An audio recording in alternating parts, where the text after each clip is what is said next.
Hi there, Cancer. Thank you for joining me for your monthly forecast for June. This month begins with Mercury, the planet of communication, in your sign.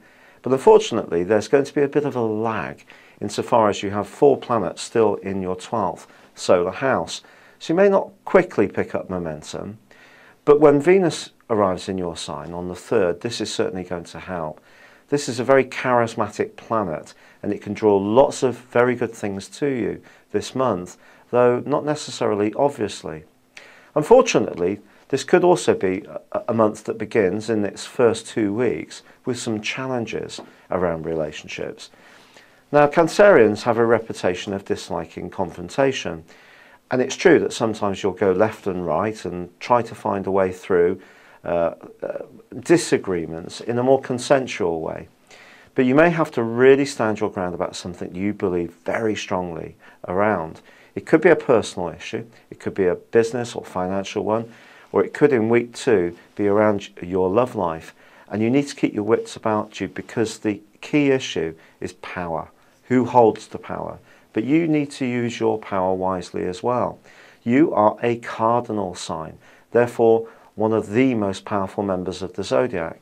And whilst you have a reputation of being soft and being very nurturing, which of course you can be, very, very kind, there's a more tenacious side to your nature which is not very obvious, and you may have to fall back on that at times during this period.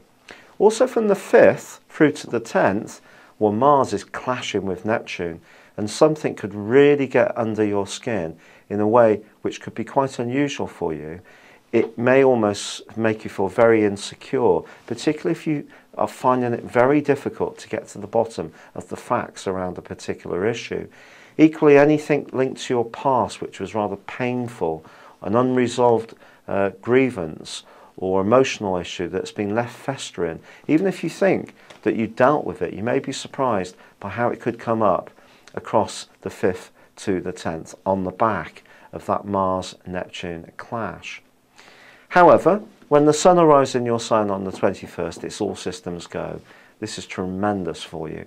And it's a new dawn. This is the first time the Sun's been with you for 11 months. And it's a chance to reinvigorate elements of your life which perhaps have lost a bit of energy. And if you have been feeling more reflective at times earlier in the month, or caught up with some kind of struggle that I mentioned, this is an opportunity to get back on the front foot.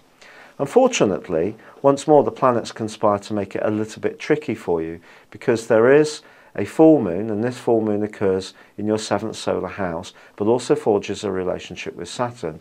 And a relationship could be quite heavy. Perhaps if you're wanting to do something afresh, take a new approach to something, a partner may not necessarily fit in with exactly what you want, especially if you're wanting to be more independent, individualistic, creative. They could feel quite threatened by this. However, Jupiter arrives in your sign for the first time in 12 years on the 26th. This is something to really pop the champagne corks around. It's going to give you renewed enthusiasm. You're going to have a sense that things can get better for you, and they can. But of course, the harder you work, the easier it will be. Now, Venus does move just towards the end of this month, suggesting that your finances can improve just as the month comes to a close. But once more, something that's important to you could seem to be blocked by someone you encounter as this month closes. And politics, if it's something you really, really dislike, could be the downside for June.